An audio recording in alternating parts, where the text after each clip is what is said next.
Tension, stress कैसे दूर करें, आइए जानते हैं इस वीडियो में। यहाँ क्या बताना चाहते हैं परमात्मा के मन मथुरा दिल द्वारका नगरी कहाँ फिरता बरसाने नू।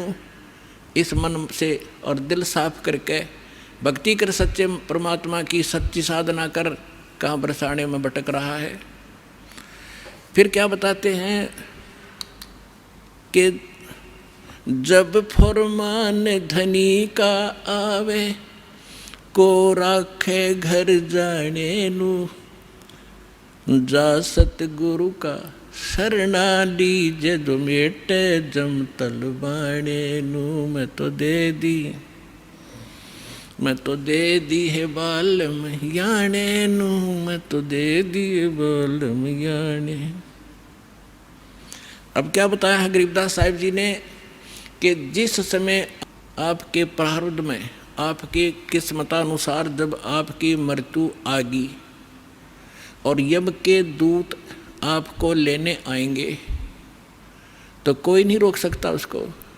मासा घटे न तिल बधे विद ना लिखे जो लेख। तो कैसे, अब यहाँ क्या बताना चाहते हैं कि यदि आपकी मृत्यु का समय आ गया और चाहे आप 30 वर्ष 40 वर्ष 50 वर्ष के हो, 10 वर्ष के हो, 2 वर्ष के हो, 4 वर्ष के हो, तो आपकी मृत्यु होगी ही होगी। फिर क्या बताते हैं कि जा सतगुरु का शरणा लीजिए जो मिटे जम तलबाने नू। तलबाना माने जैसे सम्मन आते हैं कोर्ट से और उस उच्च कोर्ट से या राष्ट्रपति से उसका सटे मिल जाता है तो वो सम्मन वापस हो जाते हैं। तो यहाँ क्या बताना चाहते हैं कि जब फुरमान धनी का आया, आदेश आ गया, यहाँ जो विधाता ने विधान बना रखा है, तो को राखे घर जाने नू और जा सतगुरु का शरणा लीजिए मिटे जम तलबाने नू। धर्मराज दरबार में देई कबीर तलाक, मेरे भूले चुके हंस को तू पकड़िए मत कजाक। बोले पुरुष कबीर से धर्मराज कर जोड़े, तुमरे हंस को पकड़ो नहीं मुझे 2 ही लाख करोड़े। फिर क्या बताते हैं, धर्मराज ने फिर विनती की, प्रभु हे परमेश्वर, यहाँ का एक विधान है इस हमारे लोक का कि जैसा कर्म जिसने किया है वो दोनों भोगने पड़ेंगे, पुण्य भी और पाप भी। तो वो तो मैंने दंड देना पड़ेगा, उसका कोई समाधान बताओ। तो क्या बताते हैं कि कर्मों से तीरथ हैं वो अब जो जपे कबीरे, उनको तो पकड़ना पड़ेगा और जड़नी पड़े जंजीरे। वो तो मेरे बस की बात नहीं, मेरी विधान है परमात्मा। तब परमात्मा कबीर जी ने कहा कि कर्म भरम ब्रह्मंड के मैं पल में करहूँ ने से, जिन हमारी 2 ही दी सो करो हमारे पैसे। कहते हैं ये कर्म भ्रम तुमने यहाँ इनको मिसगाइड करके बुरे ये जुल्म करवा रहे हो तुम। ये कर्म भ्रम ब्रह्मांड के मैं पल में कर दूँ नेस, इन पर कलम मार दूंगा, इनको ख़त्म कर दूंगा। और जिन्होंने मेरी दुहाई दी वो करो हमारे पेश, उसका अकाउंट भी मत लेना तू। तो ये ज्ञानदास सुनाता ही रहता है, परमात्मा की अमरवाणी है, ये कोई डूम बाट के गीत नहीं, उस सच्चे परमेश्वर का बताया हुआ सच्चा विधान है और ये ज्यों का त्यों है। परमात्मा ने कहा कि जो ये कह दे मेरे पास, तेरे पास आके मैं उस परमेश्वर कबीर जी का भक्त हूँ, उसका अकाउंट भी मत लेना। जो मेरा सत्य साधक हो और किसी गलती से वो तुम ले भी आए हो तो मेरे पास भेज देना, करो हमारे पेश। एक भक्त बता रहा था जी, मैं सपने में रात को सो रहा था और 2 बैंकर से आए और मुझे कहने लगे कि चल तू। मैं उठ कर चल पड़ा उनके साथ साथ और जब पहुंच गए ना, एक बड़ी सी बिल्डिंग दिखाई दी थी। उसके निकट जाकर मैंने पूछा भी कहाँ ले जा रहे हो तुम मुझे? वो कहने लगे हम तुझे धर्मराज के पास ले जाएंगे और वहाँ तेरा लेखा जोखा होगा, फिर उसके बाद आगे जैसे आदेश होगा तेरा आगे फिर हम उसके बाद बताएंगे। तो कहने लगा तुम यम के दूत हो? हाँ, कहाँ यम के दूत हैं मैं। तो उसको बात याद आ गई कि हमें ज्ञान में सुना है, गुरुजी बताते हैं परमात्मा कबीर जी के, भक्त को और यम के दूत नहीं पकड़ सकते। तो मैं उनके साथ झगड़न लग गया गुट्टम गुट्टा कि तुम मुझे नहीं ले जा सकते, छोड़ो। तो काफ़ी देर मेरा उनका झगड़ा हुआ। तो मैंने बताया कि मैं कबीर परमेश्वर की भक्ति करता हूँ, सच्चे सतगुरु की शरण में हूँ, तुम कैसे ले जा सकते हो? और नहीं तो पूछ लो तुम्हारे उस जिसके पास मुझे ले जा रहे हो। तो उन्होंने देखा कि बड़ा दृढ़ता से बोल रहा है। उसने कहा, एक ने कहा कि तू यहाँ खड़ा रहे, मैं पता करके आता हूँ। कहते वो अंदर गया, उसने मुझे आवाज़ सुनाई दे। उसने पूछा कि महाराज ऐसे ऐसे, वो कह रहा है कि मैं कबीर जी का शिष्य हूँ, भक्त हूँ, और तो मुझे नहीं ग्रहण कर सकते। धर्मराज से कहा। धर्मराज ने अकाउंट देखा, वो दोबारा खोल कर देखा कि निकम्मे की तले आई इसने, इसको वापस छोड़ दो फटाफट, मन भी मरवाओगे तुम। तो तभी वापस आया और कहने लगा, अरे छोड़, इसने बला ने ऊपर तो पटक दिया मैं, और न्यू आऊँ जैसे गोते खाता हुआ, झटके लगता हुआ, और एकदम बॉडी में प्रवेश किया। और जब मैं उठा, पसीना पसीना हो रहा, मेरी जाग खुल गई, नींद खुल गई, और काफ़ी देर तक मेरा शरीर सुन रहा, मैं हिल डुल नहीं सका, हिल डुल नहीं पाया। यदि मुझे ऐसी स्थिति मेरे शरीर की ना होती तो मैं सपना मानता इसको। तो उस दिन के बाद कह रहा कि और गणा दृढ़ विश्वास हो गया परमात्मा पे। तो यहाँ गरीबदास जी उसी परमात्मा की समर्थता बता रहे हैं कि जब फरमान धनी का आवे, को राखे घर जाने नू, कौन बचाओ वहाँ जाने से, और जा सतगुरु का शरणा लीजे मेट जमतल बाणे नू, मैं तो दे दी बालम याणे नू, मैं तो दे दिए बालम याणे नू। उत्तर दक्षिण पूरब पश्चिम तो फिरता दाने दाने नू। इस समर्थ की शरण में आने से आपको इतनी बरकत देगा यू भगवान, थोड़े काम में घना सुख, घना फायदा होगा। और आप उल्ट साधना करते हो, गलत साधना कर करके, और अपना कर्म बिगाड़ दिए, भक्ति नाश कर ली। जिस साधना से आपको आप कर रहे हो, इससे आपको कोई बेनिफिट होने वाला नहीं है।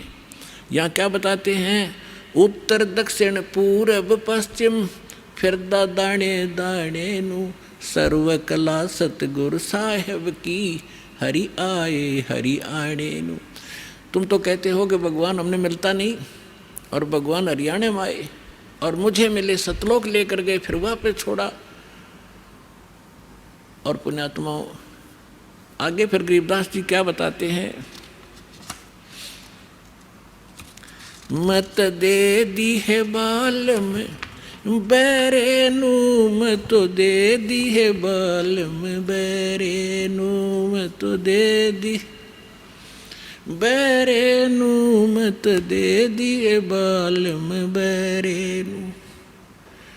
संसारी दी गल्लां चिने ना बूझे शब्द जो गहरे नू, संसारी दी गल्लां चिने नहीं बूझे शब्द जो गहरे नू। ये मुर्दों से ती प्रीत लगावे न जाने सतगुरु मेरे नू, मुर्दों से ती प्रीत लगावे न जाने सतगुरु मेरे नू, मैं तो दे दी है बालम बैरे नू, मैं तो दे दी है बालम बैरे नू। श्वेत छतर सिर मुकुट बिराजे देखत न उस चेहरे नू, श्वेत छतर सिर मुकुट विराजे देखत न उस चेहरे नू। ऊंची थड़ियाँ खेती बोवे ये भूल गए निज डेरे नू, ऊंची थड़ियाँ खेती बोवे ये भूल गए निज डेरे नू, मैं तो दे दी बैरे नू, मैं तो दे दी है बालम बैरे नू, मैं तो दे दी बैरे नू, मत दे दी है बालम बैरे। ये संसार समझदा नाही कहंदा श्याम दोपहरे नू। ये संसार समझदा नाही कहंदा श्याम दोपहरे नू। गरीब दास ये वक्त जात है रोवोगे इस पैरे नू। गरीब दास ये वक्त जात है रोवोगे इस पैरे नू। मैं तो दे दी है बालम बैरे नू, मत दे दी है बालम बैरे नू। ऊंची थलियां खेती बोए ये भूल गए हैं नज डेरे नू। ऊंची थलियां खेती बोए ये भूल गए नज डेरे नू। गरीब दास ये वक्त जात है रोवोगे इस पैरे नू। गरीब दास ये वक्त जात है रोवोगे इस पैरे नू। मैं तो दे दी बैरे नू, मत दे दी है बालम बैरे। अब इसमें क्या बताना चाहा है परमात्मा के ज्ञान को गरीबदास साहिब जी ने, कि यदि आप किसी मित्र को, बहन भाई को या कोई और निकट के संपर्क वाले को कुछ बताना चाहोगे इस ज्ञान के बारे में, वो कति सुनने को तैयार नहीं, क्योंकि मन है उसके अंदर प्रभावी है, हैवी है मन। और उसी व्यक्ति को कोई ये कह दे कहाँ जाते हो भाई, कि मैं जाता हूँ अमरनाथ पे, और उसको ये कह दे कि केदारनाथ पर जाने से बहुत लाभ होता है, तो पूछेगा कब जाएगा, मुझे भी ले चलना, नो ऑब्जेक्शन। कोई सोमवार का व्रत रखता है तो उसको कोई ये कह दे कि शुक्रवार का व्रत बड़ा बेनिफिट देता है, अच्छा बता कैसे करना होता है, तुरंत मान जाएगा। तो यहाँ परमात्मा कहते हैं मैं तो दे दी बालम बैरे नू, और संसारी दी गल्ला चीने। आम आदमी कह दे वो मान ले, और ना बूझे शब्द जो गहरे नू, इस गहरे ज्ञान को नहीं पूछना चाहता, ना समझना चाहता। तो क्या बताते हैं, संसारी दी गल्ला चिन्ह नहीं बूझे शब्द जो गहरे नू। ये मुर्दों से ती प्रीत लगावे न जाने सतगुरु मेरे। अब जैसे प्रत्येक गांव में किसी तालाब के ऊपर या किसी अन्य स्थान पर कोई संत साधक मर गया, मृत्यु को प्राप्त हुआ, उसकी यादगार बना ली, वह माथा टेकन लग गए सारे, पूरा गांव का गांव। अनोखा हमारे तो दादा लाई पूजा है यार, अरे कोई विवेक तो लो। देखो जैसे ठीक है वो संत अच्छे होंगे जो आज तक पूज्य हैं, लेकिन उस समय जो उस जीवित समय में उसके जैसा भी वो संत था, जैसी भी भक्ति साधना थी उसके पास, तो उससे उस समय लाभ तो मिल सकता था जब वो वर्तमान में था। अब तो वैसे उसकी महिमा वैसे ठीक आदर करते रहो, लेकिन मोक्ष कति नहीं, लाभ नहीं मिलेगा। जैसे कोई डॉक्टर है, वैद्य है, और वो बहुत अच्छा वैद्य था और खूब अच्छी दवाई देता था, रोग नाश कर देता था, ठीक है। तो उस समय जो उसके संपर्क में आए तो उनका वो लाभ मिला। उसकी मृत्यु होगी, मृत्यु के बाद उसकी यादगार बना दी, और वहाँ फिर अब कोई जावे उस वैद्य से ये कहने कि वैद्य जी मेरा मलेरिया हो गया, दवाई बताइयो। वह वैद्य की मूर्ति वह दवा काम नहीं कर सकती जो ओरिजिनल जीवित कराया करता था। तो यह भूल मारा ईब तई लाग रही थी, अब मिटेगी। तो क्या कहते हैं, मुर्दों से ती प्रीत लगावे ना बूझे शब्द जो गहरे नू। मुर्दों से ती प्रीत लगावे ना जाने सतगुरु मेरे नू। मैं तो दे दी है बालम बैरे नू, मैं तो दे दी है बालम बैरे नू। फिर क्या बताते हैं, श्वेत छतर सिर मुकुट विराजे। निराकार निराकार का ढोल पीट रखा था। कहते उस सफेद अरस कुर्स पर सफेद गुम्मट है, जहाँ सतगुरु, जहाँ परमात्मा का डेरा, वहाँ एक बहुत बड़ा सुंदर महल है परमात्मा का, उस बहुत सुंदर गुम्बज टाइप है। उसके अंदर परमात्मा विराजमान है, सिंहासन के ऊपर सिर पे मुकुट है और ऊपर श्वेत छत्र परमात्मा के तना हुआ है। श्वेत छत्र सिर मुकुट विराजै, देखत ना उस चेहरे नू। श्वेत छत्र सिर मुकुट विराजै, देखत ना उस चेहरे नू। ऊंची थलियां खेती बोवै, भूल गए निज डेरे नू। ऊंची थलियां खेती बोवै, भूल गए निज डेरे नू। अब क्या बताना चाहते हैं कि परमात्मा साकार है, मनुष्य दृश्य है, सभी सदग्रंथों से दास ने प्रमाणित कर दिया आपके समक्ष। और जिन महापुरुषों ने भगवान मिले, सचखंड लेकर गए अपने निज स्थान पर, फिर उनको वापस छोड़ा, उन्होंने अपनी अमृतवाणी में एफिडेविट दे रखा है कौन है भगवान, कहाँ रहता है, कैसी सूरत है और क्या नाम है उसका। तो इन सभी प्रमाणों से आपको सिद्ध हो जाएगा कि कौन है भगवान और कैसी लीला करता है वो मालिक। तो यहाँ क्या बताते हैं कि आप जी जो साधना कर रहे हो, अन्य देवी देवताओं के पूर्ण परमात्मा की भक्ति ना करके किसी भी ब्रह्म की, पर सरपुरुष की, अक्षर पुरुष की, ब्रह्मा विष्णु महेश की या दुर्गा या निरंजन की, तो ये तो ऐसी साधना है जैसे कोई किसान ऊंचे स्थान पर, थली पर, पहले वर्षा पर आधारित थे सभी मानव समाज।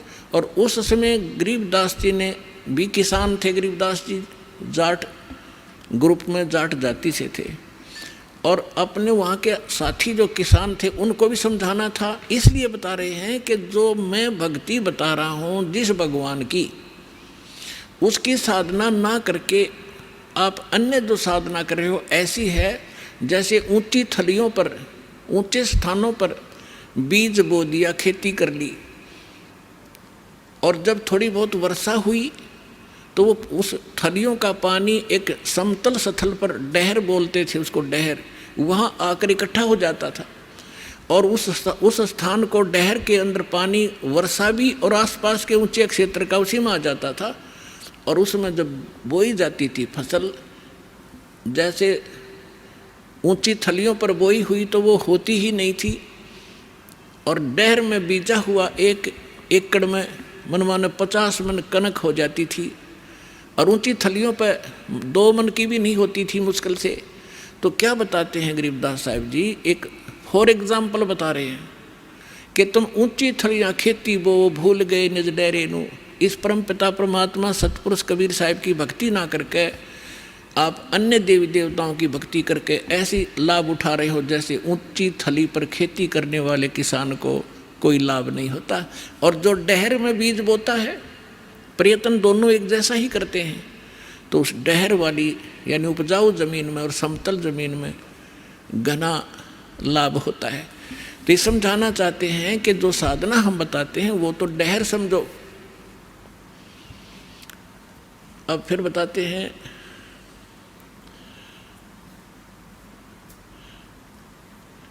गोता मारूं स्वर्ग में, जा बैठूं पाताले, गरीबदास ढूंढता फेरूं अपने हीरे मोती लाल। चारों युग में मेरे संत पुकारे, और कूक कहा हम हेल रे, हीरे माणिक मोती बरस, ये जग चुगता ढेल रे। अब परमात्मा कबीर जी से प्राप्त ज्ञान को कैसे विश्लेषण कर रहे हैं गरीबदास जी। कबीर साहब बता रहे हैं कि चारों युगों में मैं आया, अच्छी आत्माओं को मिला, उनको तत्व ज्ञान और यथार्थ स्थान से परिचित करवाया, सतभक्ति से परिचित कराया, और ये चारों युग में संत पुकारे और कूक कहा हम हेल रे, हीरे माणिक मोती बरसे, ये जग चुगता ढेल रे। हम तत्व ज्ञान और यथार्थ सत्साधना रूपी हीरे मोती लालों को बखेर रहे हैं, और आप जी इस ज्ञान से परिचित न होने के कारण इन लाल और हीरे मोतियों को ग्रहण ना करके कंकर पत्थर, आन उपासना रूपी कंकर पत्थर इकट्ठे कर रहे हो, जो तुम्हें बाद में कोई लाभ नहीं देगी। उसी को यहाँ प्रमाणित कर रहे हैं।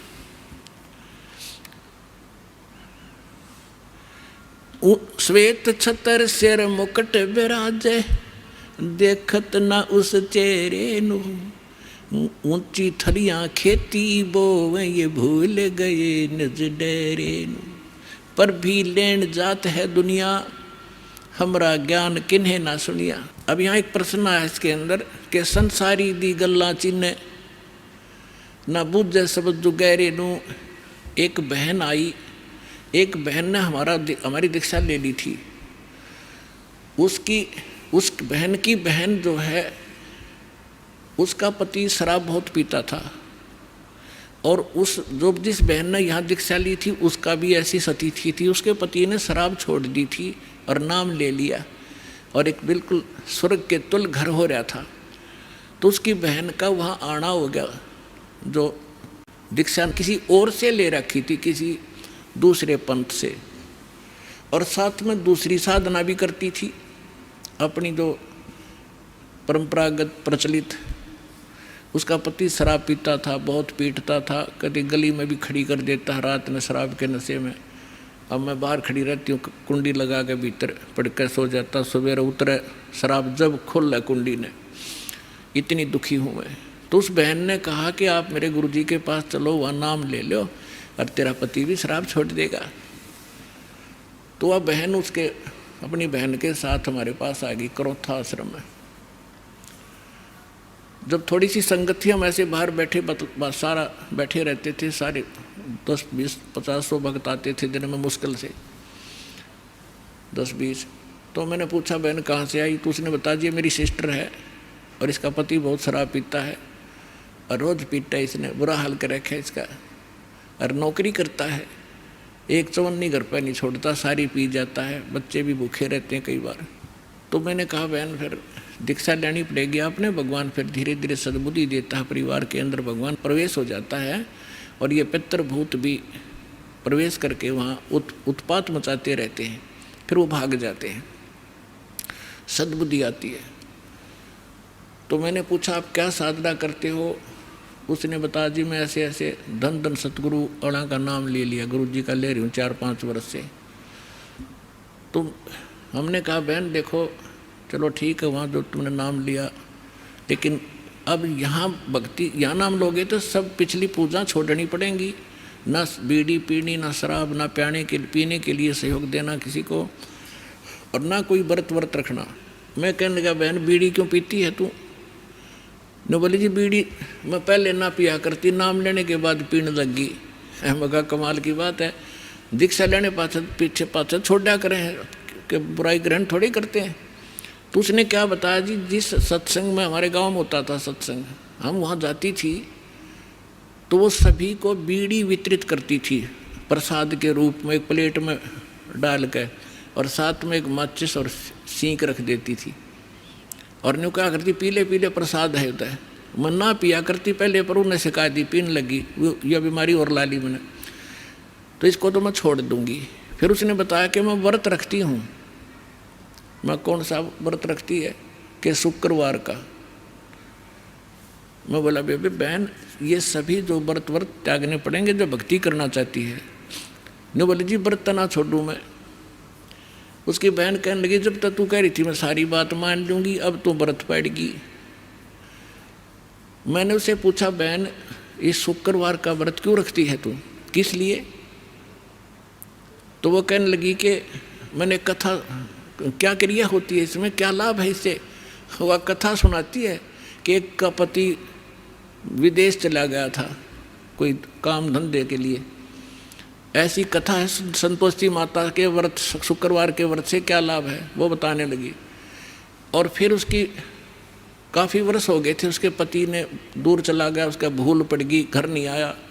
संतोषी माता एक बहन को दिखाई दी उसको, जिसका पति बाहर गया हुआ था दूर देश में, और उसने बताया कि तू मेरे 16 शुक्रवार के व्रत रख ले, तेरा पति घर आ जाएगा। तो उसने 16 शुक्रवार के व्रत रखे और 16वां शुक्रवार का जो व्रत था उसका पति घर आ गया, इसलिए उसकी पूजा करती हूँ। और मैं 13 रोज आवर रोज गड़े तो गड्ढे की शुक्रवार के व्रत ने अकल की चोर। चलो उसका तो पति दूर चला गया था, उसकी तो बुला लिया उसकी संतोषी माता ने, तेरा तो डेली आवर डेली गड़े तने, और फिर भी शुक्रवार का व्रत है कल तुम्हारे अंदर। तो यहाँ परमात्मा कहते हैं कि संसारी दी गल्लां चीने ना बूझे शब्द जो गहरे नू सच्चाई से परिचित ना होना चाहते हैं और ऊंची थलियां खेती वो ये भूल गए निज डेरे नू। फिर क्या बताते हैं कि ये संसार समझदा ना ही कहंदा श्याम दोपहरे नू। अपने आत्माओं सटाट सत्संग यहाँ से हुआ था। भाई तन दर सुखिया कोई ना देखा, जो देखा सो दुखिया हो। उदय अस्त की बात करते हैं, मन सबका किया विवेका हो, सबका किया विवेका हो। यहाँ पर कहते हैं झूठे सुख को सुख है ये मान रहा मनमोद, ये सकन से बिना काल का कुछ मुख में कुछ गोद। तो क्या बताना चाहते हैं आदरणीय गरीबदास साहिब जी कि ये संसार समझदा नहीं कहंदा श्याम दोपहरे नू। जैसे एक शराब पिए पड़ा था, जेठ जून का महीना, हरियाणा क्षेत्र, पंजाब, राजस्थान, उत्तर प्रदेश। इसमें जून के अंदर एक भयंकर गर्मी गिरती है और शराब पी कर बाहर पड़ा बिल्कुल मैदान में। और उसका साथी कहता है कि उठ ले भाई, बहुत दुखी है तू, मुंह में झागा रे, पसीना पसीना, रेते में लेटा हुआ है, उठ तुझे छाया में लेटा देता हूँ। वो शराब के नशे में कहता है छेड़ना मौजूरी है। वहाँ धूप में पड़ा है, रेत के अंदर पड़ा है, पसीना पसीना है, और उसको कहता छोड़ दे मौजूरी है। तो परमात्मा कहते तुमने भांग पी रखी काल की, कबीर ये माया अटपटी सब गट आनड़ी, और किस किस ने समझाऊं या कुआ भांग पड़ी। तो ऐसे हम इस दुख को सुख मान रहे हैं इस नशे के अंदर। फिर क्या बताते हैं, जैसे एक रिश्तेदार दूसरे रिश्तेदार को यानी मित्र या रिश्ते रिलेटिव को कोर्ट में मिला, कचहरियों में, और वहाँ मिलते ही हाथ मिलाते हैं और कहते और क्या हाल है, अकमौज हो रही है। कोर्ट में और मौज का क्या काम, वहाँ तो घी बंधी रहती है। कोर्ट में भी मौज है, वहाँ गए हैं व्यक्ति को 2 मिनट में चिंता रहती है, वकील नहीं आया, गवाह नहीं आया, फलाना नहीं आया, और फिर और क्या हाल है, ठीक ठाक मौज है। कोर्ट में जाने वाले व्यक्ति को भी मौज है। फिर हॉस्पिटल में गया, किसी का कोई बच्चा बीमार था, मित्र आए वहाँ मिलने के लिए। अब उससे पूछते हैं और ठीक है, अपना लड़का तो बीमार है, बाकी मौज हो रही है, लड़का मरने को हो रहा है, बाकी ठीक ठाक है। तो परमात्मा कहते हैं ये संसार समझदा नहीं कहंदा श्याम दोपहरे नो। जैसे जेठ का महीना और दोपहर के समय को, और कोई ये कहे कि ठंड सी लग रही है, तो उसने शाम देखी नहीं है। तो शाम के समय जो शीतलता होती है, तो दोपहर के समय वो धूप में जला हुआ भी ये कह रहा है कि कहंदा श्याम दोपहरे नू, यानी इस दुख को तुम सुख मान रहे हो। झूठे सुख को सुख कहे ये मान रहा मन मोद, ये सकल चबीना काल का कुछ मुख में कुछ गोदे। फिर क्या बताते हैं परमात्मा, भाई सुरपति दुखिया भूपति दुखिया, रंग दुखी बपरीती हो, कह कबीर और सब दुखिया, एक संत सुखी मन जीती हो, संत सुखी मन जीती हो। सुरपति देवताओं का राजा इंद्र भी दुखिया, और पूरी पृथ्वी का राजा भी दुखिया, और रंक तो स्वाभाविक दुखी, जो गरीब है वो तो दुखी है ही है। तो परमात्मा ने बताया है, कहे कबीर और सब दुखिया, एक संत सुखी मन जीती हो। यानी परमात्मा की शरण में जो प्राणी आ जाएगा, पूरे सतगुरु की शरण में आने से, उस सच्चे परमात्मा की भक्ति करने से, उसको एक तो ज्ञान ऐसा प्राप्त हो जाता है कि वो संसारिक इन आडंबरों से दूर हो जाता है। उसको ज्ञान ऐसा निर्मल मिल जाता है कि ऐसा निर्मल ज्ञान है ये निर्मल करे शरीर, और ज्ञान मंडलीक है भाई चकवे ज्ञान कबीर। तो उसको ज्ञान ऐसा मिल जाता है कि यहाँ तक पीछा छुड़वाएं पार पड़ेगी, ना कोठी की घनी हो सकता, ना बंगले की, ना ज़्यादा यहाँ अटपट चले नहीं, क्योंकि हमारे परमात्मा सारी ब्रह्मांड के पालक, सबके रचनहार एक झोंपड़ी में टाइम पास करा करते और हाथ से कपड़ा बुनकर निर्वाह करके दिखाया करते थे, जो सबका पालन करने वाले। नहीं तो वो एक वचन से एक बहुत बड़ा महल बना सकते थे, उन्होंने ईंट सीमेंट डालने की जरूरत नहीं थी। वो हमें ये बताना चाहते थे, इस गंदे लोक से निकलना चाहते हो तो यहाँ की बकवाद छोड़नी पड़ेगी, केवल यहाँ से जन्म और मृत्यु का छुटकारा चाहिए आपको, तो ये भक्ति कर लीजिए। गीता अध्याय नंबर 7 के श्लोक नंबर 29 में कहा है, गीता ज्ञान दाता कहता है कि जो मेरे ज्ञान को आश्रय कर लेता है और तत्वदर्शी संत की जो खोज कर लेता है, और वो व्यक्ति जो केवल जरा और मरण से छूटने का प्रयत्न कर रहे हैं, वो उस तत्व से परिचित हो चुके हैं और सारे दातम ज्ञान से परिचित हैं और वो सब कर्मों से परिचित है, वही प्राणी जरा और मन से छूटने का प्रयत्न करते हैं, इस संसार के किसी सुख की वो कामना नहीं करते। तो यहाँ इस आने से आपको ये ज्ञान हो जाएगा और फिर ये समर्थ है। आपको जिस चीज़ की आवश्यकता होगी, बकवाद नहीं सुनेगा आपकी। आपको आवश्यकता होगी तो आपको तुरंत दे देगा अल्लाह, कहते हैं कुछ भी कारण बनाओ। तो इसलिए यहाँ परमात्मा कहते हैं, कहे कबीर और सब दुखिया एक संत सुखी मन जीती हो। मन जीतना यही होता है कि जैसे हमने यहाँ की ये जो नाचना गाना, इसका तो ज्ञान ही हो गया, बकवाद है बेमतलब की। अब नाच गा रहे हैं, ढोल पीट रहे हैं, डीजे बजा रहे हैं, अगले दिन दूल्हे की मृत्यु हो जाती है, टक्कर मार कर रो रहे हैं, बजा ले डीजे। तो यहाँ संत कहते हैं, ना जाने, नानक साहब जी कहते हैं, ना जाने काल की कर डारे किस विध ढल जा पासावे, अर्जिना के सरते मौत खुड़क दी उन्होंने केड़ा हंसावे। जिनको मौत दिखाई देती है, जिनको जाना है यहाँ से, पता है कि ना जाने कब बिजली गिर जाएगी, तो वो ये बकवाद नहीं कराया करते। अब कोई भयंकर रोगी है और उसको पता है कि कैंसर हो गई है और कुछ दिनों का मेहमान है, उसको वो सुनियो डीजे और करके दिखाओ बकवाद, उसको तो उंगलियां पर दिन गिनने पड़ते हैं कब मौत होगी, कितने दिन का जीवन है। तो हम सबको कैंसर है। परमात्मा कहते हैं कि जग सारा रोगी आरे, जिन सतगुरु वैद न जाना जग सारा रोगी आरे। जन्म मरण का रोग लगाया तृष्णा बढ़री खांसी, और आवागमन की डोर गले में पड़ी काल की फांसी। तो हमने ये काल की फांसी दिखाई देनी चाहिए, और यहाँ से जब निकलने की जब श्रद्धा बनाएंगे तो हमारा मन जीता जाएगा, तब मन जीता जाएगा। इस ज्ञान से हम उल्टे हटेंगे और फिर परमात्मा साथ रहेगा। कहते हैं कल्पे कारण कौन है कर सेवा निकाम, सेवा माने पूजा, और मन इच्छा फल दूंगा जब पड़े मेरे ते काम। तो इस प्रकार इस सत्साधना करने से आपका भी मोक्ष, आपके बच्चों का भी मोक्ष। और कबीर साहब ने ये वो समय वो है जो वचन पहले कहा था कि भक्ति बीज होगा जो हंसा, और तारों तास के इकोत्र वंशा। अब हजारों वर्षों तक ये सत्साधना चलेगी, पूरे विश्व में ये ज्ञान फैलेगा। या कोई सुखी नहीं है, चाहे कितना बड़ा अपने आप को प्रधानमंत्री मान रहा है, चाहे कितना वैभवशाली समझता है, उसने सपने में सुख नहीं है आज के युग में।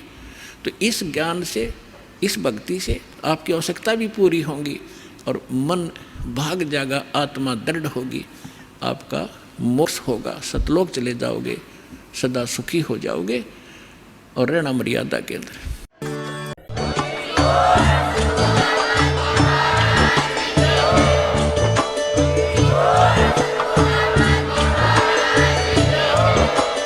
ज्यादा जानकारी के लिए चैनल को अभी सब्सक्राइब करें।